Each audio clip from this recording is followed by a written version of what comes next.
Paz do Senhor, irmãos, louvado seja o nome do Senhor Jesus.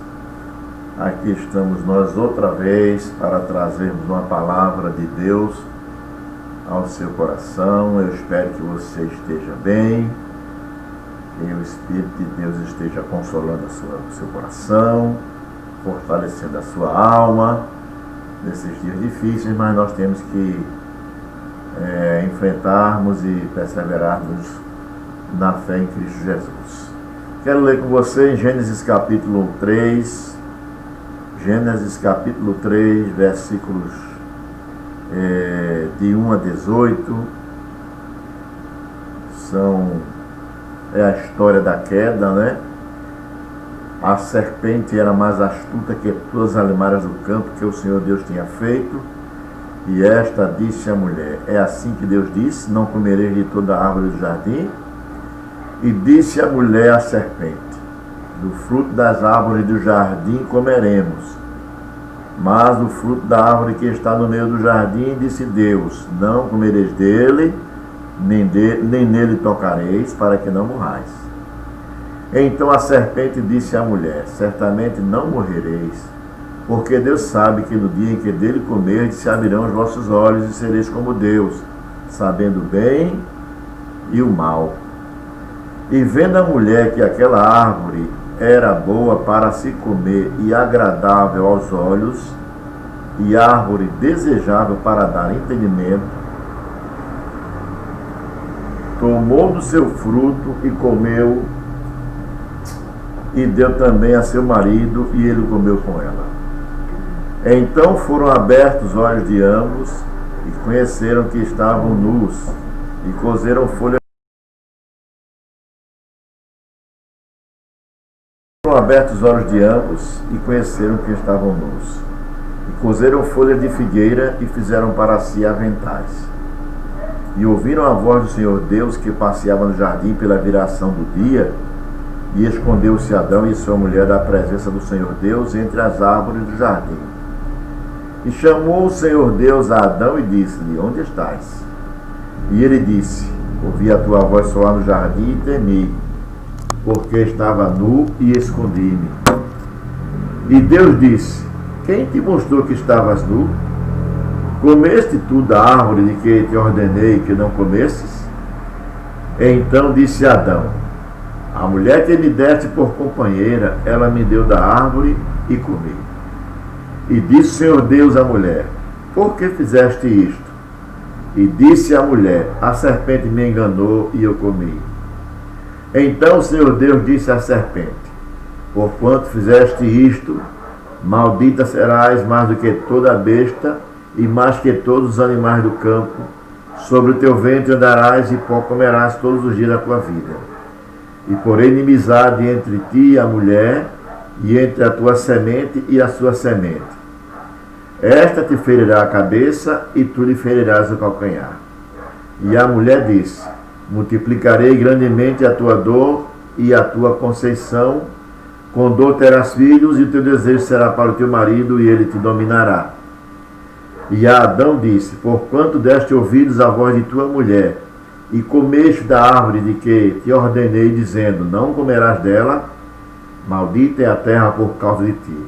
Com dor comerás dela todos os dias da tua vida, espinhos e cardos também te produzirá, e comerás a erva do campo. Que Deus aplique esse texto no nosso coração, mas nós vamos ainda ler um outro texto que está lá em João, Evangelho de João, no capítulo 12, verso 32.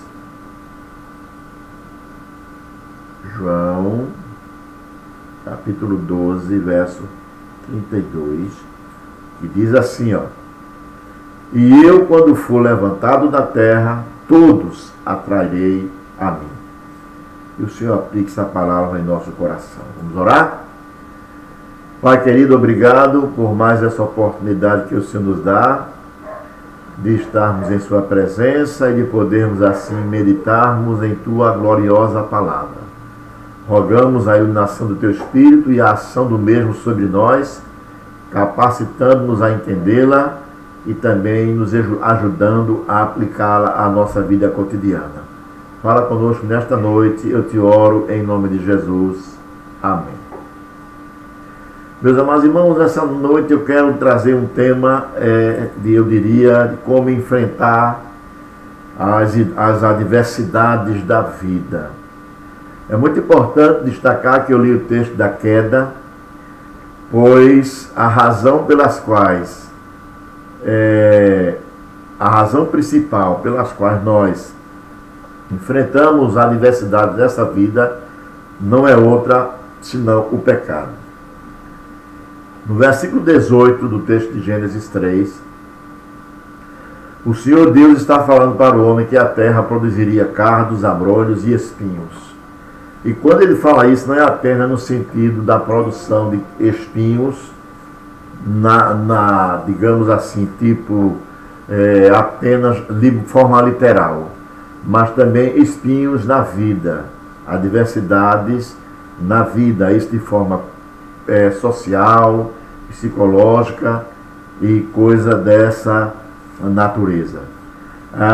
É bem verdade que nós temos que sempre lembrar que até o homem cair, tudo estava perfeitamente organizado.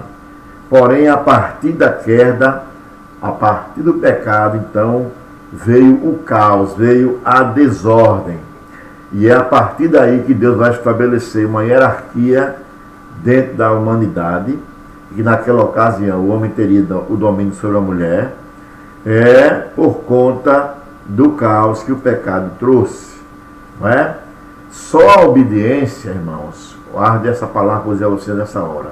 Só a obediência faz as coisas funcionarem. Quando nós desobedecemos, as coisas desandam. Esse princípio está em evidência até hoje. Jesus, quando vai nos ensinar a orar, ele vai falar exatamente sobre isso. Oreis assim, seja feito a vossa vontade. Por quê? Porque quando nós nos submetemos à vontade de Deus, estamos obedecendo, estamos reconhecendo que Ele é absolutamente capaz e perfeito para nos direcionar pelo melhor caminho. Não é? Há uma rachadura entre nós, entre o que somos e o que devemos ser. O pecado trouxe essa mazela, não é? O que somos e o que devemos ser. Nem sempre o ser humano é o que deve ser. Deus criou a gente para um propósito, mas o pecado então ofuscou esse propósito de Deus na nossa vida, e por conta disso o homem então, a cada dia que passa, ele sempre opta, sempre escolhe o pior caminho. A realidade é que a tragédia foi gerada com a queda, e a partir da queda tudo passou a morrer. A morte tornou-se uma realidade. E o que nós queremos enfatizar nesta noite é exatamente isso. Trazer a realidade para que nós possamos perceber quem somos. A ideia é: não confie em você mesmo. A Bíblia diz: maldito é o homem que confia no homem. Muita gente interpreta esse texto para dizer que maldito é o homem que confia no outro. Não. O texto está dizendo: maldito é o homem que confia no homem, que confia em si mesmo, que acha que o seu braço, que a sua inteligência, que o seu ardil é suficiente para a vida. Mas a realidade é que não é. E só existe então um caminho para que as coisas possam voltar ao normal. Ou melhor dizendo, só existe um caminho para a reorganização de toda a estrutura da relação homem-Deus, Deus-homem. E essa opção é Jesus Cristo. Por isso que nós lemos o texto lá em João 12:32. Quando eu for levantado da terra, todos atrairei a mim.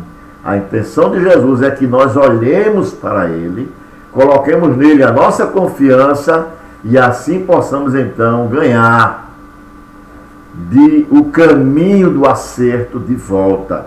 O caminho da ordem seja restaurado, na nossa vida. Poderíamos então afirmar que Jesus é o caminho da reorganização da vida humana. O ser humano precisa de cura, e para essa cura o único remédio é Jesus Cristo. Ou o homem opta por Jesus Cristo, ou ele vai ser sempre um ser enfermo, vai ser sempre um ser inclinado para a malignidade, sem forças e sem condições de superar suas mazelas, sua malignidade. O homossexual jamais será liberto se ele não olhar para Cristo. A mulher adúltera jamais deixará de ser adúltera se ela não olhar para Cristo. O ladrão jamais deixará de ser ladrão se ele não olhar para Cristo. O pedófilo jamais deixará de ser pedófilo se ele não olhar para Cristo. Então a realidade é que a deformidade humana, ela é causada exatamente pelo pecado, e a única maneira do homem livrar-se, o único remédio do homem livrar-se da sua malignidade, da sua condição de pecado e perversidade, chama-se Jesus Cristo. Esse remédio não existe em farmácias, esse remédio não existe em hospitais, esse remédio não existe na política nacional, esse remédio não existe no esoterismo, nas simpatias, nos feitiços. Esse remédio não existe na religiosidade, não é o fato de participar de uma religião que o indivíduo vai conquistar, alcançar esse remédio. Esse remédio não existe no consultório de psicologia. Esse remédio ele é exatamente Jesus Cristo, e ele só pode então estar ou acontecer na vida do indivíduo se de fato o indivíduo olhar para ele. Quando eu for levantado da terra, todos atrairei a mim. Talvez você pergunte nesta hora: eu não percebo, não é, a necessidade de cura. Ora, normalmente, quando nós estamos vivendo um período de bonança, nós não percebemos. Mas se você parar para refletir sobre a sua malignidade e os caminhos perversos que você tem andado, você vai perceber de que você precisa de Deus. E por esse caminho que você tem andado, você está absolutamente distante de Deus. E se você terminar os seus dias de vida dessa maneira, você então terminará seus dias de vida separado de Deus e não tem mais volta. Essa é a pior doença que o homem pode viver em sua existência. Ainda falando disso, você pode também perceber que as adversidades que você enfrenta com família, com filhos, com pessoas, no trabalho, com seres humanos e na sua própria natureza, tudo isso pode ser definido como os espinhos que a terra produz para a sua existência. A realidade é: a humanidade precisa de cura para livrar-se dos espinhos e desconfortos da vida, porque ela tem doenças. Ela tem doenças inegáveis, doenças físicas, não é? A começar do envelhecimento, das deficiências visuais, das dores que muitas vezes sentimos, não é? Então são chamadas doenças físicas, a velhice, a fome, a fraqueza, a enfermidade que às vezes nos atinge e ficamos impotentes. Estamos vivendo nesse momento um período de pandemia, por exemplo, e o coronavírus está aí matando pessoas e assustando a sociedade num todo. São doenças físicas que alcançam a humanidade. Existem também as doenças psicossomáticas, que são as enfermidades da alma, do psique, do coração, podemos chamá-las de enfermidades emocionais, não é? Que são muitas. Às vezes o pai sofre por conta de um filho que dá desgosto, uma mãe sofre por conta da filha que lhe decepciona, que lhe envergonha. Então, é a esposa que sofre também por ser envergonhada pelo marido e vice-versa. Então, as frustrações da vida, a dificuldade de alcançar os alvos definidos, tudo isso traz doenças psicossomáticas à humanidade. E aí vem os conflitos familiares, é outro tipo de doença, o desentendimento, pais contra filhos, filhos contra pais, divórcios, traições, são conflitos familiares das quais não se pode fugir, insegurança nas relações, marido e mulher, não é? Então, tudo isso são conflitos familiares. Depois vem a insatisfação da alma, não é? Nós percebemos, então, muitas vezes, um vazio no coração, uma alma sedenta, uma alma insatisfeita, que não se satisfaz com nada, buscamos algo, quando alcançamos, percebemos que não era aquilo que queríamos, que não é aquilo que nos satisfaz plenamente, porque a alma só vai se satisfazer exatamente com a presença de Deus. E ainda tem as frustrações religiosas, que hoje é muito comum no mundo, no Brasil, por exemplo, frustrações religiosas, profecias mentirosas, não é? Promessas de cura, de bênção, vou te dar a chave, etc., dessa natureza. E as pessoas, quando não vêm se cumprindo, começam a ficarem frustradas religiosamente. Em quem eu vou crer? Em que igreja eu vou servir? Que pastor eu vou dar crédito? Por conta dessas frustrações religiosas. Pastores desonestos, infiéis e etc., coisas dessa natureza. Então, são as frustrações religiosas. A desesperança que traz ao coração do homem. A realidade é, que opção nós temos? Que opção você acha que você teria? Deus nos deu a opção única. Deus nos deu a única opção: olhar para Jesus. Lá em Isaías 45, verso 22, o Senhor falando, ele vai dizer assim: olhai para mim e sede salvo todos os confins da terra. Já no Novo Testamento, o escritor aos Hebreus vai dizer o seguinte: Deus falou para nós, aos nossos pais, melhor dizendo, pelos profetas, mas a nós hoje nos fala pelo seu Filho, a quem constituiu o herdeiro de todas as coisas. Então a nossa única opção é olhar para Cristo, porque é olhando para Cristo que nós iremos olhar para Deus. O escritor a Colossenses, o apóstolo Paulo, vai dizer que ele é a imagem do Deus invisível. E aquilo que o mundo pode conhecer, que o homem pode conhecer a respeito de Deus, está revelado em Jesus Cristo. Então, eu preciso olhar para Jesus. Sua pessoa, é importante olhar para ele, para a sua pessoa, não é? Pode ser chamado então do Jesus histórico, a pessoa de Cristo, desde o seu nascimento até a sua morte. Olhar também para o que ele fez, todas as obras que ele realizou, e obviamente olhar para o que ele promete. Note que eu não falei prometeu, ele promete. Por quê? Porque todas as promessas do Senhor Jesus Cristo estão em absoluta evidência. Já parou para olhar para Cristo como pessoa? Seu nascimento foi milagroso, não é? Sua vida foi de santidade, sua vida foi de exemplo, sua morte foi abnegada, foi sacrificial, foi por amor. Então, quando você começa a olhar para a pessoa de Cristo, você vai ver que ele, de fato, só pode ser Deus, porque só um ser santo poderia ter tantas características peculiares como teve Jesus. Já olhou para o que ele fez, os milagres, as intervenções que ele operou, e se você perceber, olhar ao seu redor, você vai ver que ele continua fazendo. Ele continua libertando pessoas, transformando vidas, quebrando o jugo do pecado. O indivíduo é viciado no álcool, ele liberta. O indivíduo é viciado na homossexualidade, ele liberta. O indivíduo é viciado na prostituição, ele liberta. Então, o indivíduo é viciado na maconha, na droga, ele liberta. Ele continua fazendo. Essa é a realidade. E a outra maneira é exatamente olhar para o que ele promete.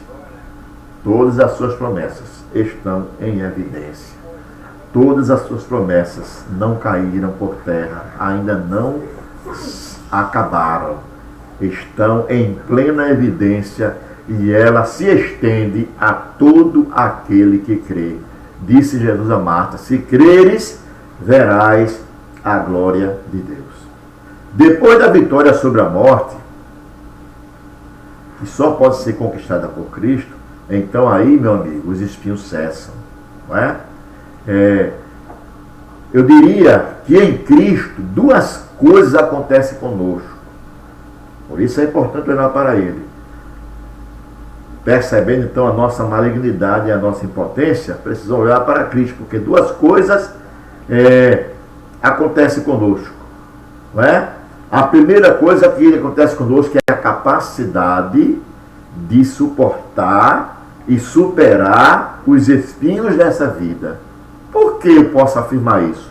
Ora, porque em Cristo eu tenho consolo, em Cristo eu tenho promessas, em Cristo eu tenho esperança. Note que eu estou enfatizando em Cristo, porque a ideia que eu quero passar para você nessa noite é exatamente essa. Não confie em você, não confie na sua habilidade, não confie na sua inteligência. Confie em Jesus Cristo. Louvado seja o nome do Senhor. A segunda coisa que acontece conosco, sabe o que é? É que também se encerra o vazio existencial. Nós nos tornamos a habitação do Espírito Santo. O vazio existencial que as pessoas buscam satisfazer pelo ter, pelo conquistar, e não conseguem, eles encerram, porque nós agora passamos a desfrutar da presença de Deus em nosso coração. Então, essa é uma razão fundamental para que nós tenhamos a nossa direção de olhar para Jesus. Duas coisas nós precisamos fazer para encerrar nossa reflexão de hoje. Duas coisas é necessário fazer para que isso que eu acabei de falar seja uma realidade na nossa vida. A primeira é pedir a cura para os espinhos, tanto os visíveis como os invisíveis. É importante que você busque a Deus. Todo aquele que invocar o nome do Senhor será salvo. Pedi e dá-se-vos-á. Esse é o caminho a ser trilhado. A segunda coisa que você tem que fazer, sabe qual é? Confessar a Jesus como Senhor e seu Salvador. Note que eu enfatizo essas duas coisas. Confessar a Jesus como Senhor e Salvador. Tem pessoas que só querem Jesus como Salvador e não querem Ele como Senhor. Não tem como harmonizar a fé em Cristo sem que Ele seja Senhor e Salvador, ou Salvador e Senhor. Ele tem que ser tanto Salvador quanto Senhor. Não é que você o tenha como amuleto.